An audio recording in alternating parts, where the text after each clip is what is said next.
ఆంధ్రప్రదేశ్లో మహిళలకి రక్షణ లేకుండా పోతుంది అంటూ ఒక పక్కన వైసీపీ నాయకులు చేస్తున్న హడావుడి. మరి మహిళల మీద కామెంట్ చేశారని చెప్పి సొంత పార్టీ కార్యకర్తనే అరెస్ట్ చేసిన పరిస్థితి తెలుగుదేశం పార్టీలో ఉంది. ఎలా చూడొచ్చంటారు?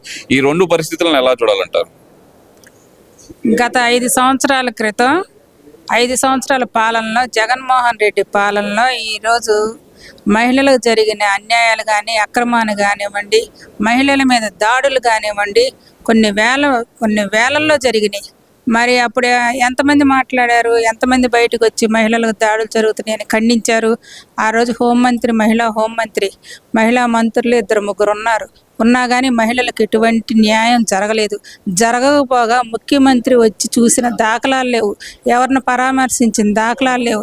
మరి అటువంటి పాలన అంత దుర్మార్గపు పాలనని వదిలిపెట్టి ఈరోజు మరి నారా చంద్రబాబు నాయుడు గారు ఏ మహిళ అయినా, ఏ పార్టీకి చెందిన మహిళ అయినా కానీ ఎక్కడ మహిళను కించపరిస్తే అక్కడ వారిని నేను ఖండిస్తానని చెప్పేసి అని తేడా లేకుండా ఇప్పుడు తెలుగుదేశం పార్టీ చిన్న కార్యకర్త కిరణ్ కూడా వదిలిపెట్టకుండా నారా చంద్రబాబు నాయుడు ఎవరినైనా కానీ అరెస్ట్ చేసి లోపల వేయండి అని చెప్పేసి అని హుకుం జారీ చేసేసాడు.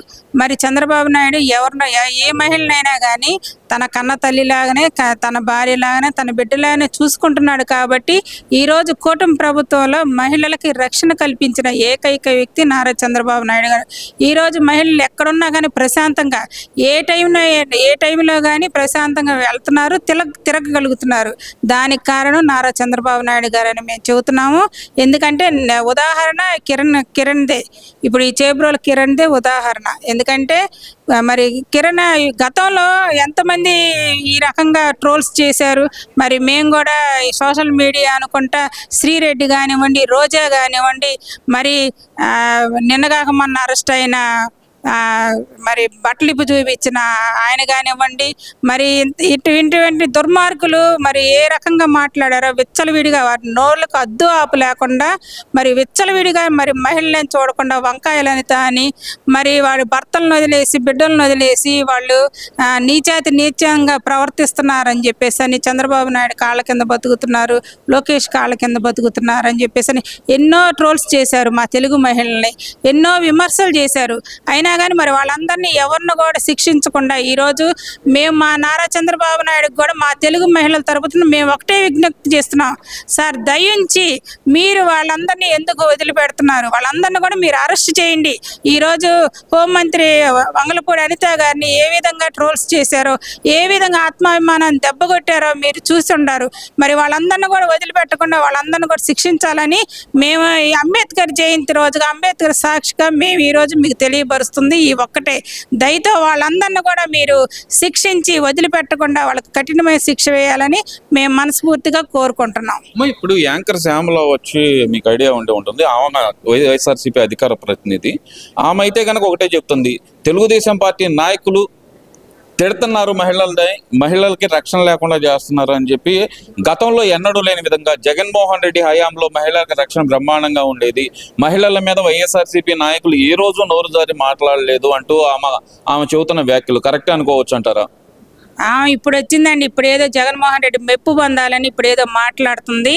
ఏమ్మా నీకు తెలియదమ్మా, నీ శ్రీరెడ్డి కానివ్వండి, మీరు కానివ్వండి, మీ రోజా కానివ్వండి, మరి ఈయన కానివ్వండి, వల్లభనేని వంశీ కానివ్వండి, నాని కానివ్వండి, ఏ రకంగా మాట్లాడారో మహిళలను కూడా చూడకుండా మీరందరూ చూసే ఉన్నారు. ఎందుకమ్మా ఇప్పుడు మీరు నోరు ఉంది కదా అని మీ ఇష్టానుసారంగా మాట్లాడుతున్నారు?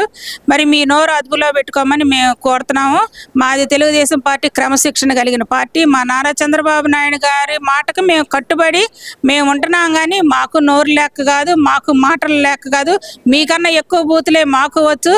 అయినా కానీ మా నారా చంద్రబాబు నాయుడు గారి ఆదేశం ప్రకారం మేమందరం క్రమశిక్షణ కలిగి మేమందరం ఉంటున్నాం. కాబట్టి మీరు బ్రతికిపోతున్నారు. మేము ఎప్పుడైతే మేము నోరులు తెరుస్తామో మా నోటికి మీరు పక్కకు కూడా మీరు వెళ్ళలేని పరిస్థితిలో మీరున్నారు. దయచేసి శ్యామల, నీకు ఒక్కటే మేము వార్నింగ్ ఇస్తున్నాం, నీ నోరు అదుపులో పెట్టుకొని మాట్లాడు. అదుపులో పెట్టుకోకపోతే నీకు తగిన మూల్యం చెల్లించుకోక తప్పదని మేము ఈ సందర్భంగా నీకు తెలియపరుస్తున్నాం. వైఎస్ఆర్సీపీ నాయకులు కానీ కార్యకర్తలు కానీ మహిళలను ఎంతో గౌరవించేవాళ్ళు, మహిళల పట్ల చాలా ఉదారంగా ఉండేవాళ్ళు అని చెప్తున్నారు కదమ్మా, అది వాస్తవమేనా? మహిళల పట్ల మీరు ఉదారంగా ఉన్నట్టయితే నీ తల్లిని నీ చెల్లిని ఈ స్టేట్ నుంచే పంపించేశారమ్మా. మీరు మీ జగన్మోహన్ రెడ్డిని ఒకసారి చూసుకోండి. మరి మీరు మహిళలకు మీరు ఉన్నత స్థానం వేసి ఉన్నత పీట వేస్తే ముందు మీ చెల్లిని గౌరవించుకొని మీరు వాళ్ళని ఒక ఉన్నత స్థానంలో ఉంచేవాళ్ళు. ఈరోజు తల్లిని చెల్లినే మరి రాష్ట్రం నుంచి వెలేసేనట్టు మీ జగన్మోహన్ రెడ్డి చేశాడు. మరి ఒక్కసారి అది మీ పార్టీ వాళ్ళందరికి కూడా తెలుసు, మరి రాష్ట్రం మొత్తం తెలుసు. మరి తెలుగుదేశం పార్టీలో కానివ్వండి, మరి మా కార్యకర్తలు కానివ్వండి, ఇతర నాయకులు కానివ్వండి, ఇతర మహిళలు కానీ ఎంత గౌరవించబడతారో అది అనుభవించిన వాళ్ళకే తెలుస్తుంది. తెలుగుదేశం పార్టీలో ఏ మహిళ అయినా కానీ మహిళకి ప్రథమ స్థానం ఇవ్వాలని చెప్పేసి నారా చంద్రబాబు నాయుడు గారు కట్టుబడి ఉన్నారు. అదేవిధంగా మా నాయకులందరూ కూడా కట్టుబడి ఉన్నారు. గతంలో మరి వైసీపీ నాయకులందరూ కూడా మరి తెలుగు మహిళల మీద 1600-1700 కేసులు మరి అమానుషంగా అన్యాయంగా వాళ్ళని మరి రేప్ చేసి మానభంగం చేసి చంపిన దాఖలాలు కూడా ఉన్నాయి. అవన్నీ కూడా మీరు గుర్తు తెచ్చుకొని ఆ కేసులు ఇంతవరకు కూడా కొన్ని సాల్వ్ అవ్వలేదు. అవన్నిటిని కూడా చంద్రబాబు నాయుడు గారు బయటకు తీసి వాళ్ళందరికి కూడా న్యాయం జరిపిస్తానని వారికి మాట ఇచ్చి ఉన్నారు. కాబట్టి మీరందరూ కూడా అవి గమనించుకొని మాట్లాడవలసిందిగా కోరుతున్నాం. ఈ రోజు మాజీ మినిస్టర్ ఆర్కే రోజా మాట్లాడుతూ జగన్మోహన్ రెడ్డి హయాంలో అంబేద్కర్ రాజ్యాంగం నడిచింది, ఇప్పుడు వచ్చేదలకి రెడ్ బుక్ రాజ్యాంగం నడుస్తుంది చంద్రబాబు నాయుడు గారు వచ్చిన తర్వాత అంటుంది మేడం. దాన్ని ఎలా చూడొచ్చు అంటారు? మరి జగన్మోహన్ రెడ్డి రాజారెడ్డి రాజ్యాంగం నడిచిందండి. అంబేద్కర్ రాజ్యాంగం ఎక్కడ నడిచింది? అంబేద్కర్ ఆశయాలు కానివ్వండి, వారి ఆలోచనలు కానివ్వండి గౌరవించకుండా మరి ఎస్సీ పథకాలకు రావాల్సినవన్నీ నిర్వీర్యం చేసేశారు. ఈరోజు కులాల వారీగా, ప్రాంతాల వారీగా, మతాల వారీగా మరి వారికి రావాల్సిన మొత్తం అన్నిటినీ నిర్వీర్యం చేసేసి రాజారెడ్డి గారి రాజ్యాంగం తీసుకొచ్చి ఎక్కడ పట్టినా కానీ 750 మంది ఉద్యోగస్తులు రెడ్లకే కేటాయించుకున్నాడు. కానీ మిగతా కులాలు అగ్రకులాలకు కేటాయించుకున్నాడు. కానీ పేద బడుగు బలహీన వర్గాలుగా రావాల్సిన వారికి చెల్లాల్సిన నిధులన్నిటిని కూడా ఆయన స్వాహా చేసేసి మరి ఆయన ప్యాలెస్లు కట్టుకొని ఆయన విలాసవంతమైన జీవితాన్ని గడిపాడు. కానీ మరి ఈ రోజున మరి జరుగుతున్నటువంటి పేద బడుగు బలహీన వర్గాల ఆశాజ్యోతి అయిన డాక్టర్ బిఆర్ అంబేద్కర్ ఆశయాలను పొణిగిపుచ్చుకొని నారా చంద్రబాబు నాయుడు చేస్తున్న కూటమి ప్రభుత్వంలో మరి పెన్షన్ 4000 పెంచేసి, అదేవిధంగా మరి ఉచిత బస్సు కానివ్వండి, రేపు మే నెల నుంచి మరి అమ్మఒడి కానివ్వండి అవన్నీ ప్రవేశపెట్టనున్నాడు. మరి ఇప్పటికే అన్న క్యాంటీన్ అవన్నీ కూడా ప్రవేశపెట్టి ఉన్నారు. మరి పేదలకు చెందాల్సిన అనేకమైన సంక్షేమ పథకాలని సంక్షేమ పాలనలో నారా చంద్రబాబు నాయుడు పరిపాలిస్తున్న ప్రజలందరూ కూడా హర్షిస్తున్నారు. సూపర్ 6 సూపర్ 7 ఎగ్గొట్టేసి గాలి వదిలేశాడు పేదలను అని చెప్పేసి జగన్మోహన్ రెడ్డి వాదనమ్మా. మరి ఏమండి, 5 సంవత్సరాలు రాష్ట్రాన్ని అధోగతి పాలు చేశాడు. అప్పుల కుంపలోకి, అప్పుల ఊబిలోకి దింపేసిన ఈ జగన్మోహన్ రెడ్డి వారు దోచుకోవాల్సిన వారి మంత్రులు కానివ్వండి, వారి ఎమ్మెల్యేలు కానివ్వండి, దోచుకోవాల్సిన ప్రజల సొమ్ము మొత్తం దోచేసుకున్నారు. మరి ఆ అప్పుల నుంచి నారా చంద్రబాబు నాయుడు గారు ఇప్పుడు వచ్చి 11 నెలలు అవుతుంది. మరి ఈ 11 నెలలు ఆయన మరి తేరుకొని మరి కొన్ని అయితే ప్రవేశపెట్టాడు సార్. సూపర్ 6 మెయిన్ మరి అన్న క్యాంటీన్ ప్రవేశపెట్టాడు. 4000 మహిళలకు కానివ్వండి, ఒంటరి మహిళ కానివ్వండి, ఉద్యంతులకు కానివ్వండి, ముసలి వాళ్ళకి కానివ్వండి 4000 పెన్షన్ ఇస్తున్నారు.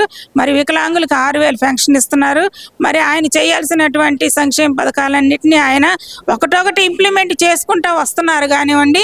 ఆయన నిర్వీర్యం చేసింది ఏం లేదు. గత ప్రభుత్వంలో మరి ఎస్సీలకు కానీ, బీసీలకు కానీ, మైనార్టీలకు కానివ్వండి చెందాల్సిన సంక్షేమ పథకాలన్నింటినీ నిర్వీర్యం చేసేసి ఆయన అమ్మఒడి కానీ, ఆయన నాన్నబొడ్డి కానీ ఆయన తగలబెట్టుకున్నాడు. కానీ ఈరోజు నారా చంద్రబాబు నాయుడు గారు పేదల సంక్షేమాన్ని, పేదల అభ్యున్నతిని ముందుంచి మరి పేదలకి ముందు పీట వేస్తున్నాడు. కాబట్టి నారా చంద్రబాబు నాయుడు గారిని ఈరోజు మా దేవుడని పేద ప్రజలందరూ కొలుస్తున్నారు.